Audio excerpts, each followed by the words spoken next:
Hello students, कैसे हैं आप सब लोग। आज हम करने वाले हैं क्लास 6 की साइंस के chapter number 5 measurement of length and motion के क्वेश्चन आंसर्स। जो आपके एनसीईआरटी में बैक क्वेश्चंस दिए होते हैं वो आज हम सॉल्व करेंगे। चैप्टर मैंने ऑलरेडी एक्सप्लेन कर दिया, आप 2 वीडियोस देख सकते हैं उसकी प्लेलिस्ट में जाके। क्लास 6 साइंस के नाम से प्लेलिस्ट है एक, ओके। जिसको प्लेलिस्ट चेक नहीं करनी आती आप मुझे बता देना कमेंट में, मैं आपको सिखा दूंगी। तो आज हम करने वाले हैं क्वेश्चन आंसर्स, तो स्टार्ट करते हैं। Let us enhance our learning. Question number 1, some lengths are given in column 1 of table 5.5, some units are given in column 2, match the length with the unit suitable for measuring those length.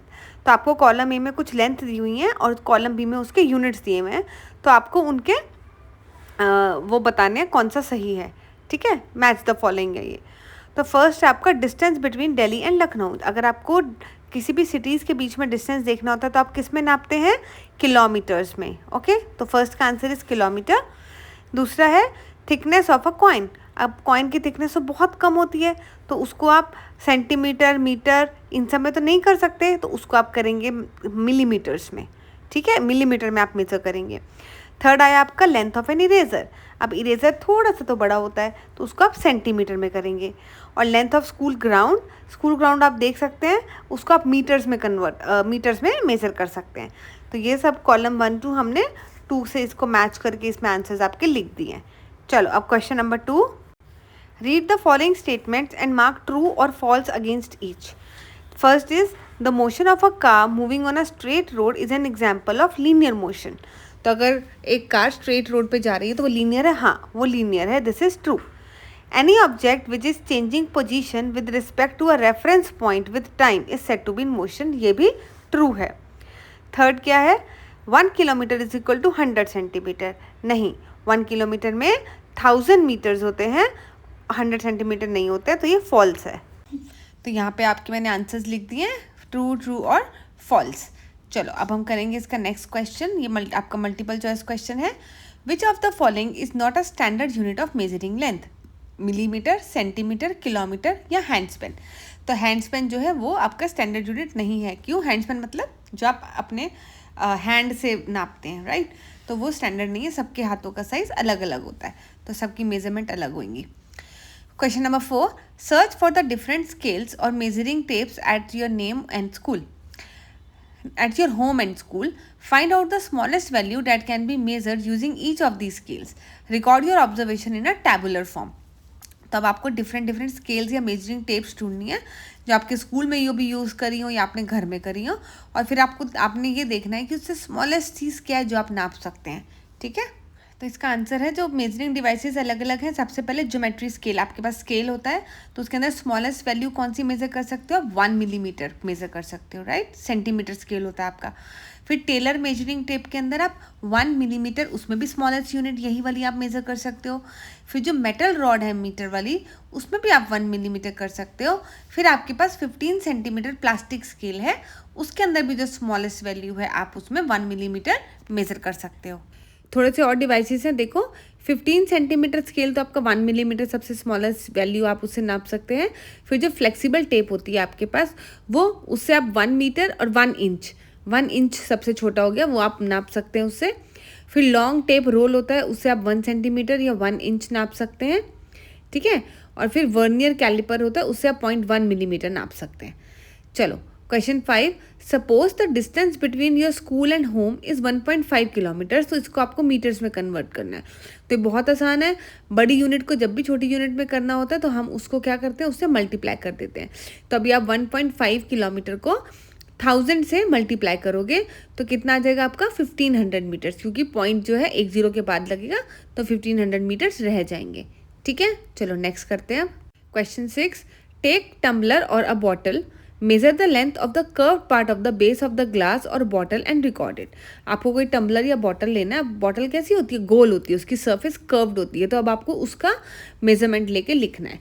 तो अभी आप curved surface को कैसे कर सकते हो, या तो आप कोई थ्रेड ले लो, उससे नाप लो कितना है, और फिर उसको स्केल के ऊपर रख के थ्रेड को देख लो कि कितना मिलीमीटर, कितना वो आ रहा है सेंटीमीटर उसका आंसर, ठीक है। Now take a thread and place it along the curved edge of the tumbler या bottle base, straighten the thread and measure it using a scale. उसको स्ट्रेट करके स्केल से मेज़र करके बता दो कितना है।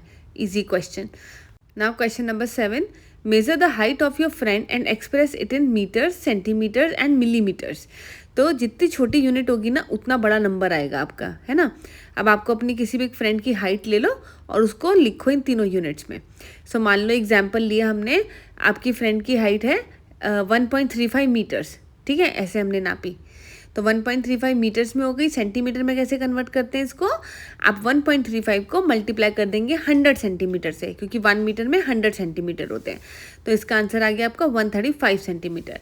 फिर अगर इसे ही आपको मिलीमीटर्स में कन्वर्ट करना है तो आप क्या करेंगे, 1 सेंटीमीटर में आपके 10 मिलीमीटर्स होते हैं, राइट। तो अभी आप इसमें 135 सेंटीमीटर को 10 से मल्टीप्लाई करेंगे तो 1350 मिलीमीटर्स आंसर आ जाएगा। Question number 8. You are given a coin. Estimate how many coins are required to be placed one after the other lengthwise without leaving any gap between them to cover the whole length of the chosen side of the notebook. Verify your estimate by measuring the same side of the notebook and the size of the coin using a 15 centimeter scale. अब वो क्या कह रहे हैं, आपके पास एक notebook है, आपको उसकी आपको एक कॉइन दिया गया है, आपको वो कॉइन देखना है कि उस लेंथ पे जो नोटबुक की लंबाई है उस पे वो सारे कॉइन्स आपको रखने हैं। तो आपको ये देखना है कि कितने कॉइन्स उसकी लेंथ पे आएंगे। तो ये हम कैसे निकालेंगे, सबसे पहले आपको देखना होगा कि जो कॉइन आपको मिला है ना, जो सिक्का मिला है, उसका डायामीटर कितना है। ठीक है, आपको पता है ना सर्कल का दो चीज़ होती है, एक रेडियस होता है, एक डायमीटर होता है। डायमीटर जो पूरा हाफ सर्कल उसको हाफ में काटता है, तो वो पूरा डायमीटर हो गया, वो कितना है। फिर आप देखेंगे आपकी लेंथ कितनी है नोटबुक की, फिर आप उस लेंथ को डिवाइड कर देंगे आपके डायमीटर से, तो आपके पास एक रफली आइडिया आ जाएगा कि कितने कॉइन्स हैं। फॉर एग्जांपल यहाँ पर हमने देखा कि नोटबुक की साइड जो है वो आपकी 18 सेंटीमीटर्स है, ठीक, और कॉइन का डायमीटर कितना है आपका 2 सेंटीमीटर। तो कितना आएगा, 18 divided by 2 is equal to 9 coins, ठीक। And now give 2 example each of linear, circular and oscillatory motion. आपको पता है लीनियर मोशन जो एक लाइन में चलता है, सर्कुलर जो गोल गोल, और ऑसिलेटरी जो टू एंड फ्रो चलता है, ठीक है। तो अब लीनियर का क्या एग्जाम्पल हो गया, car on a straight road, एक स्ट्रेट रोड पे कार जा रही है, वो सीधा चलेगी। दूसरा फॉलिंग एप्पल, जब भी एप्पल या कोई मैंगो ट्री से गिरता है तो वो सीधा नीचे आता है। फिर सर्कुलर मोशन, उसमें आया आपका फैन ब्लेड, जो आपके घर में फैन चलता है वो सर्कुलर मोशन है। मैरी गो राउंड, जो गोल गोल झूला होता है, वो भी सर्कुलर मोशन है।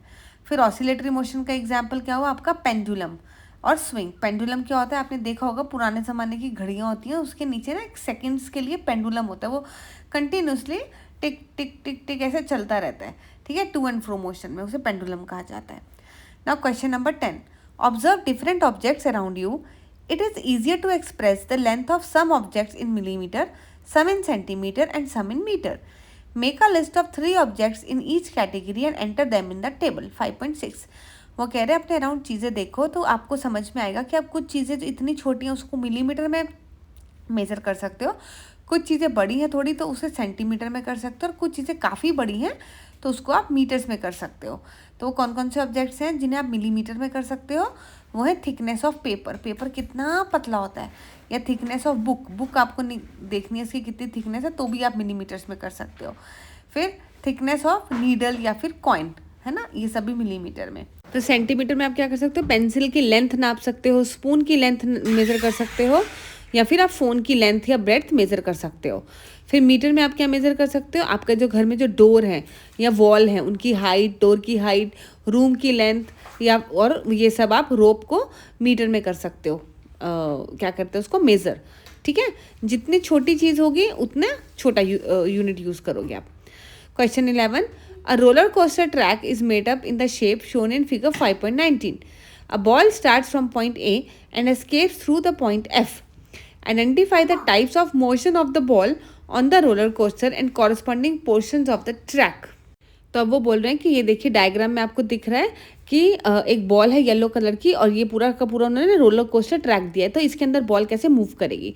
तो सबसे पहले आप देख सकते हैं जैसे ए से लेके सी तक जाकर बॉल आएगी, मान लो बहुत फोर्स से आ रही है, तो वो सबसे पहले तो वो लीनियर मोशन होगा उसका।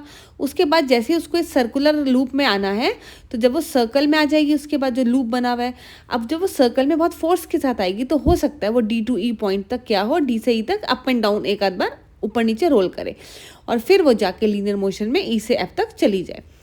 सो इसमें आंसर आपका ए टू बी इसका लीनियर मोशन रहेगा, बी टू डी कर्व है तो वो सर्कुलर मोशन आ जाएगा, देन डी टू ई वो अप एंड डाउन थोड़ा सा फोर्स के साथ बॉल आती है तो आगे पीछे जाती है ना, सर्कल में घूमती है तो वो ऑसिलेटरी मोशन आ जाएगा, और ई टू एफ फिर से वो स्ट्रेट स्लाइड करेगी, लीनियर मोशन आ जाएगा लास्ट में।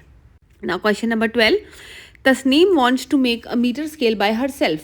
She considered the following materials for it: plywood, paper, cloth, stretchable rubber and steel. Which of these would she not use and why?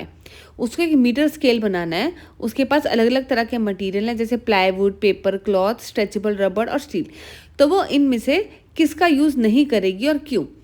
So avoid paper, cloth and stretchable rubber because they are flexible and they can change the length, giving inaccurate measurement. अगर वो paper, cloth या stretchable rubber से बनाएंगे ना, तो paper कैसा होता है, फ्लेक्सिबल होता है, वो मुड़ मुड़ जाएगा कहीं से, तो उससे आपकी लेंथ प्रॉपर नहीं आएगी। क्लॉथ भी जब आप मेज़र करने जाएंगे तो क्लॉथ में सिल्वट आ सकते हैं, एक कहीं से वो टेढ़ा हो सकता है, तो उससे भी आपकी मेजरमेंट सही नहीं आएगी। और स्ट्रेचेबल रबर तो स्ट्रेच हो सकती है, कभी छोटी हो सकती है, तो उससे भी आपकी मेजरमेंट सही नहीं आएगी। तो उसको मेटल इस्तेमाल करना चाहिए जिससे कि परफेक्ट मेजरमेंट उसकी आ जाएंगी। और प्लाईवुड से भी वो बना सकती है क्योंकि स्टील और प्लाईवुड दोनों ही स्टेबल हैं और वो एक्यूरेट रीडिंग देंगे। Question 13, think, design and develop a card game on conversion of unit of length to play with your friends. तो एक ऐसा गेम बनाओ। तो make a card with conversion questions. क्या क्या आप कार्ड पे आप क्वेश्चंस लिख सकते हो कि किसको किस में कन्वर्ट करना है, कौन सी यूनिट को, इससे आपको यूनिट्स क्लियर हो जाएंगे। Example 1.5 metre is equal to कितना सेंटीमीटर, या 1200 मिलीमीटर कितना मीटर्स बनाएगा। Each player answer in turn, correct answer earn point, जिसका सही आंसर हुआ उसको 1 पॉइंट मिल जाएगा। अब हम करेंगे next learning further. Can you find the thickness of a single page of your notebook or text book using a scale? Think of way and write it. Carry out the activity and report your result. तो क्या आप thickness निकाल सकते हैं अपने single page की जो आपकी नोटबुक है, और वो पूछ रहे हैं कि किस तरीके से कर सकते हैं, वो लिखो आप। Correct answer is yes. The thickness of a single page can be found using a scale by this method. Take around 100 pages of your notebook. अब सिंगल पेज को तो आप नहीं नाप सकेंगे क्योंकि बहुत पतला होता है। तो क्या करना है आपको, you have to take around 100 pages of your notebook or text book. Measure the total thickness of these pages using a ruler या फिर स्केल। अब 100 पेजेस अगर होंगे तो वो काफ़ी मोटी हो जाएगी, तो उसकी आप थिकनेस अपने स्केल से नाप लो। अब क्या करो, अब थिकनेस ऑफ 100 पेजेस मान लो आई आपकी 1.2 सेंटीमीटर। अब डिवाइड कर दो टोटल थिकनेस को कि कितने नंबर ऑफ पेजेस हैं आपके। तो मान लो थिकनेस आपकी आई 1.2 सेंटीमीटर, उसको डिवाइड कर दो 100 से, तो आपके एक पेज की थिकनेस कितनी आ गई, 0.12 मिलीमीटर्स। कितना ईजी है ये। So this give approximate value for the thickness of 1 page. तो इससे आपको थिकनेस आ गई। Now next question is, collect the fallen leaves from the same tree, identify the name of the tree whose leaves you have taken, measure the length and breadth of all these leaves using a 15 centimeter scale as shown in figure, record your observation in the table। तो आपको एक ही पेड़ से same leaves मतलब leaves तोड़ लेनी है और फिर उसकी मेजरमेंट करके आपको इस टेबल के अंदर लिखना है। तो यहाँ पे देखो आपको length and breadth of the leaves ढूंढनी है, name of the tree, length of leaf, breadth of leaf, और डिस्कस करना है why the same tree has different length of the leaves. ठीक है, तो हमने यहाँ पे नीम ट्री लिया है, तो इसमें हमने देखा एक लीफ की तो लेंथ जो थी 6.5 सेंटीमीटर थी, उसकी जो चौड़ाई थी वो 2.1 थी। फिर इसी तरीके से हमने बाकी सब देखी तो 7.0, 2.3 आया, 6.8 आया, तो 2.0 आया, 7.2 और 2.4 आया। इस टाइप से अलग अलग लेंथ आई अलग अलग लीव्स की। तब देखते हैं कि इन सब के जो लेंथ है वो डिफरेंट क्यों है। Leaves of the same tree vary in the length and breadth due to difference in the sunlight. जहाँ ज़्यादा सनलाइट मिलेगी, जहाँ ज़्यादा एयर मिलेगी, वहाँ की ट्रीज लंबी और चौड़ी हो जाएंगी। न्यूट्रिएंट, जिस लीव को ज़्यादा न्यूट्रिएंट मिलेगा, मतलब ट्री में कुछ पार्ट है जहाँ पे न्यूट्रिएंट ज़्यादा नहीं मिलेंगे उनको, और जिनको कम मिलेगा वो छोटी हो जाएंगी। फिर एज ऑफ द लीव, जैसे जैसे ओल्ड हो जाएगी तो लीव थोड़ी श्रिंक करने लगेगी। And its position on the tree, सब नेचुरल वेरिएशन ऑल्सो अकर। तो नेचुरली भी जैसे हम सब ह्यूमन बींग्स की हाइट अलग अलग होती है, उसी तरह से ट्रीज के लीव्स की भी हाइट अलग होती है। चलो next question, discuss with the elder in your community what units were used in for the measurement of length in olden days. Also using the internet try to find out about the length scale found in excavation of archaeological sites in India. वो कह रहे हैं आपके जो grand parents हैं वो किस तरीके के मेजरमेंट इंस्ट्रूमेंट्स यूज करते थे। और दूसरा, आपको जब आप हड़प्पन सोसाइटी, जो हड़प्पन सिविलाइजेशन थी, उसका एक्सकवेशन कर रहे थे, तो क्या वहां पर आपको कोई मेजरिंग टूल्स मिले थे। तो answer is traditional units used in the olden days are angula. अंगुला मतलब आपकी उंगलियां, उसकी width width of the finger से वो नापते थे, 4 उंगला, 5 अंगुला। हाथ, लेंथ ऑफ द आर्म, हाथ से भी नाप लेते थे वो कि कितनी आर्म की लेंथ है आपकी, उस हिसाब से, या फिर जो हैंड स्पैन होता था उससे भी नाप लेते थे। फिर गज मतलब यार्ड लेंथ, गज गज से भी नापते थे, आजकल ऐसा कोई यूनिट नहीं है। फिर धनुषा, लेंथ ऑफ अ बो, धनुषा से भी नापते थे। और फिर योजना मतलब long distances use in ancient maps. ये सब चैप्टर में अच्छे से एक्सप्लेन है, वहां से पढ़ लेना। Now findings from the archaeological sites. In the Harappan civilisation rulers made up of ivory and metal were found with mark division possibly use for measurement. तो जब हरप्पन का एक्सकवेशन हो रहा था, खुदाई हो रही थी, तो वहां पर उनको क्या मिला, आइवरी और मेटल के बने हुए कुछ रूलर टाइप्स मिले जिसके ऊपर मार्किंग्स थी। तो इससे प्रूव होता है कि शायद ये मेजरमेंट के लिए ही यूज करते थे। These show a well-developed understanding of uniform scales even in the ancient times. So ये बताता है कि ancient time में भी वो लोग एक standard unit type measurement के लिए रखते थे। Unit similar to अंगुला were observed in some artifacts and structures. तो कुछ artifacts जो मिले उसमें भी वो लोग ऐसे नाप रहे होंगे उंगली वगैरह से, तो उस पे दिखा। अब आई आपकी नेक्स्ट एक्टिविटी।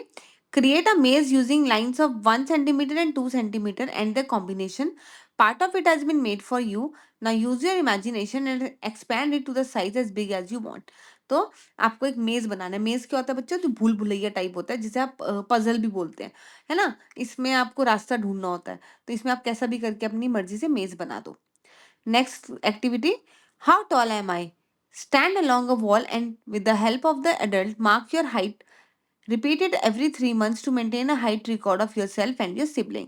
तो घर में मम्मी की मदद से आप किसी भी दीवार पे खड़े हो जाओ और मतलब दीवार के साथ चिपक के खड़े हो जाओ, वहां मम्मी आपकी हाइट नाप लेंगी। फिर आप हर 3 महीने में, 4 महीने में अपनी हाइट को रोज देखना कि मैं कितनी लंबी हुई या कितनी छोटी हुई या कैसे हो रहा है। छोटी तो नहीं होगी, लंबी ही होगी वैसे तो। ठीक। So answer is there, this is an ongoing activity to monitor growth. तो इस तरह से आपको पता चलेगा कि आपकी ग्रोथ कितनी हो रही है, बराबर है कि नहीं। Steps to follow. Stand against straight, stand straight against a wall, एकदम सीधे खड़े हो जाओ। Ask an adult to mark your height using a pencil, pencil से वो आपके सर से हाइट नाप लेंगे। Measure the height from the floor to mark it using measuring tape. तो मेजरिंग टेप की हेल्प से आप वहां तक के जहां मार्क आया वहां पे आप हाइट अपनी मेजर कर सकते हैं। Next, record the height along the date in the notebook. Repeat every 3 months to track the growth over time. तो अगर आप 3-4 महीने तक लगातार करेंगे तभी तो आपको पता चलेगा आपकी ग्रोथ हुई कि नहीं। चलो next activity. Let us begin a fun method for measuring the distance between the two places by using a bicycle. वो कह रहे हैं फन मेथड करते हैं, दो प्लेसेस के डिस्टेंस को हम बाईसाइकिल की हेल्प से नापते हैं। Attach a flexible metal strip to the spoke of the front wheel in such a manner that it hits the frame of the bicycle holding the wheel every time it crosses and produces a sound. Now ride the bicycle slowly and count the number of the times in which sound occurred. This number will give you a number of the turns of your wheel made. Now measure the length of the outer boundary of the wheel using the ring string as done in figure 5.8. Multiply this length by number of turns on the wheel. This is the distance you traveled. तो अब वो क्या कह रहे हैं, अब हम bicycle से डिस्टेंस नापेंगे। तो उसके लिए क्या करना है, एक उन्होंने मेटल की स्ट्रिप ले ली जो कि उन्होंने आपको दिख रहा होगा फ्रंट ऑफ द व्हील में बांध दी। अब क्या करना है, अब जब वो पहिया मूव करेगा ना और जब वो वाला स्पोक जो है दोबारा आएगा तो वहां एक टन सी आवाज आएगी। तो टन की आवाज का मतलब एक पूरा राउंड उस आपके पहिए का पूरा हो गया। तो इस तरीके से जब भी आप साइकिल चला रहे होंगे तो ऐसे तो काफी सारे टन टन की आवाज आएगी, तो वो आपको टन टन देखना है कितनी बार हुआ। अब मान लो आपके पास टन टन की काउंट आ गई, कुछ भी 10-12 ऐसे। फिर आप क्या करोगे, साइकिल लोगे, उसका जो सर आउटर वाला रिम है, ठीक है ना, पूरा बाहर का है, उसको स्ट्रिंग से नाप लोगे और फिर स्केल से देख लोगे कितना है। अब वो जितना आया और जो आपके नंबर ऑफ टर्न्स आए, दोनों का आप मल्टीप्लाई कर दोगे तो पता लग जाएगा आपको कि साइकिल ने कितना डिस्टेंस ट्रेवल किया। इजी। अब इसको करके देखते हैं। Attach a flexible metal strip to the spoke of the front wheel. ये उन्होंने वही प्रोसीजर को दोबारा मतलब एक बार बता रहे हैं। Every time the wheel completes one turn the strip hits the frame and makes a sound. Count the number of sound while riding slowly between the two places. Measure the circumference of the wheel using a thread or the scale. तो इसका formula क्या है, distance travel कितना होता है, number of turns into circumference of the wheel. ठीक है। So this method is simple and practical. It is also use in professional race measurement with tools like Jones counter. तो इसी type का एक instrument होता है जोन्स काउंटर, जिसकी मदद से हम प्रोफेशनल रेसेस में मेजर करते हैं। तो प्यारे बच्चों, इसी के साथ आपका चैप्टर फिनिश होता है। इसके बाद मैं आपको इस चैप्टर के नोट्स भी दे दूंगी, जिससे कि आपको कोई परेशानी नहीं आए। अपने फ्रेंड्स के साथ शेयर करो, चैनल को सब्सक्राइब जरूर करो, ताकि आपको सबसे पहले वीडियोस मिल जाए, आपको नोटिफिकेशन आ जाए। Till then take care, stay aware, bye bye.